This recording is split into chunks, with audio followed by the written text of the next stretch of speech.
Et c'est pour moi aujourd'hui un honneur de participer à cet atelier, disons, de partage donc, sur la thématique de la redevabilité au niveau du secteur minier, disons, dans tout ce qui concerne les mines. Je trouve que ça a été très, très enrichissant parce que nous avons eu vraiment un éminent spécialiste de la question, la personne du docteur Cissé, et qui a, à travers les concepts, d'abord commencé par éclaircir vraiment le champ lexical, parce que tout le monde se perd dans, disons, les concepts autour de la mine ou des mines. Et après cet éclairage conceptuel, il a commencé vraiment à nous expliquer le plus en profondeur de quoi il s'agit. Et je pense que tout un chacun gagnerait à apprendre, en tout cas à bénéficier d'un tel atelier, parce que ça apporte de la lumière pour nous Sénégalais, pour un Sénégalais lambda qui ne s'y connaît pas. Et je pense qu'il y a beaucoup de bruit qui se fait autour des mines d'une manière générale. Donc c'est un atelier de formation qui donc traitait de la réglementation donc, des revenus issus du secteur des mines, du pétrole et du gaz au Sénégal. Donc avec les acteurs de la société civile, les organisations de la société civile, les médias partenaires, les universitaires, donc pour faire le tour de la question.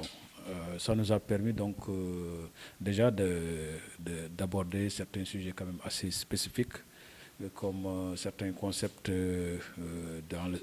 utilisés dans le secteur, mais de l'autre également de permettre à l'auditoire de comprendre les mécanismes et toute la réglementation qui a été mise en place par l'État du Sénégal pour arriver à une allocation, à une redistribution donc, des revenus issus de ce secteur.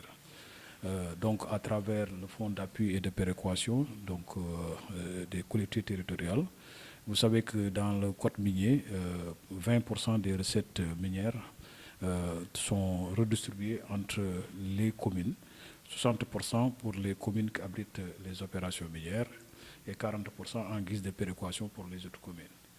Aussi, nous avons traité de la question du fonds d'appui au secteur minier, c'est-à-dire que les 20% qui sont prélevés des recettes issues de l'État pour permettre de mettre en place une infrastructure géologique et minière, permettant donc de mieux connaître les connaissances, de mieux connaître donc les ressources du sous-sol, mais également de favoriser l'investissement. La question liée également aux revenus pétroliers et gaziers, avec la loi sur la répartition donc des revenus. Vous savez que donc le Sénégal sous peu va commencer donc l'exploitation du pétrole et du gaz. Les revenus attendus de ce secteur donc, font l'objet d'une budgétisation intégrale. Et une loi donc, a été donc, votée à l'Assemblée pour permettre à ce que 90% de ces revenus soient consacrés au budget de l'État et 10% pour les générations futures. Cela signifie qu'il y a un encadrement légal, réglementaire donc, de tous ces revenus qui devrait permettre à assurer ou bien satisfaire les objectifs constitutionnels. Vous savez que la constitution de notre pays, par voie référendaire donc, en 2016, a adopté que les ressources naturelles appartiennent au peuple et que l'exploitation de ces ressources devrait contribuer au moins à 4 choses. À la croissance économique, au bien-être des populations, dans un environnement sain, mais également garantir la transparence. Donc ce cadre réglementaire-là donc, contribue à cela et nous avons donc échangé sur ces questions. Et nous pensons que les organisations de la société civile, les médias que vous êtes et tous ceux qui ont eu à participer à cette rencontre ont déjà les instruments nécessaires pour communiquer sur ces sujets, porter la bonne information aux populations. Parce que nous pensons que la bonne information, quand elle est véhiculée, ça peut garantir la stabilité, la paix. Parce que ces ressources minérales, ces ressources pétrolières, ces ressources gazières ne pourront être exploitées que dans un environnement où la paix, la stabilité sont garanties. C'était ça donc l'objectif de la rencontre. Absolument, parce que c'est dans le cadre d'un nouveau projet, que le Forum civil entame en consortium avec l'ONG 3D, financé par l'USAID, n'est-ce pas, avec le partenaire NGI, pour entamer une phase, n'est-ce pas, d'une série d'ateliers composés par des formations, mais aussi de mise sur pied d'un comité sur lequel nous reviendrons, parce qu'on doit animer l'atelier la semaine prochaine. Mais tout cela pour que les populations aient la bonne information, connaissent aussi les attitudes et dispositions à prendre pour pouvoir non seulement avoir toute l'information sur l'exploitation minière, gazière, pétrolière, mais aussi pouvoir bénéficier des ressources, des recettes issues de des industries extractives et limiter au maximum les externalités négatives. Mais tout cela assorti d'une bonne gouvernance dans laquelle il y a bien entendu la transparence. Pourquoi vous avez vu la cible de cet atelier de cette journée. Il y a vous les journalistes, vous n'êtes pas seulement venus pour couvrir, mais vous êtes des participants à part entière. Il y a les étudiants, il y a les universitaires, il y a les OSC, les sociétés de la société civile, il y a les différentes parties, n'est-ce pas, de la société que nous avons invitées pour pouvoir entendre le discours d'un expert, de quelqu'un qui a les bonnes informations pour pouvoir demain, là où le forum civil ne pourra pas être, pouvoir distiller, n'est-ce pas, la bonne information, éviter les malentendus qui sont souvent source de tensions sociales inutiles, n'est-ce pas, préjudiciables à la paix et à la stabilité de notre pays.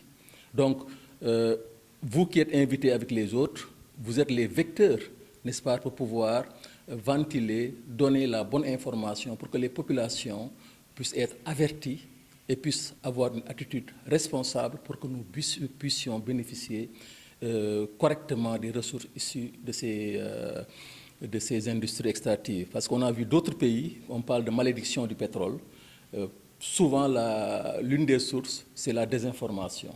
Or, dans nos médias, on voit beaucoup de personnes donner des informations et aujourd'hui, on a constaté que beaucoup de ces informations ne sont pas forcément avérées. Je pense que le coordonnateur national serait mieux indiqué pour répondre à cette question, mais ce que je peux dire à mon niveau, c'est qu'il n'y a pas de sens à ce que nous fassions ce que nous sommes en train de faire et que par la suite, que cela n'ait pas une continuité au niveau des médias pour étendre l'information aux différentes couches de la population. Donc, sans pour autant être catégorique sur le fait de nouer des partenariats, parce que ça relève du coordonnateur national qui gère avec le directeur du projet les lignes directrices du projet. Mais je sais que, d'ailleurs, la preuve, on ne vous a pas seulement appelé aujourd'hui pour couvrir, je l'ai dit tout à l'heure, on vous a appelé également comme participant. Donc ça, c'est un premier pas. Mais s'il faudra faire des conventions avec les différents organes de presse pour pouvoir atteindre nos objectifs, on ne manquera pas de le faire. Ça je peux le dire très, très clairement parce que vous êtes un partenaire incontournable par rapport à ce que nous voulons faire. Ce thème est un débat récurrent dans la société et dans les médias.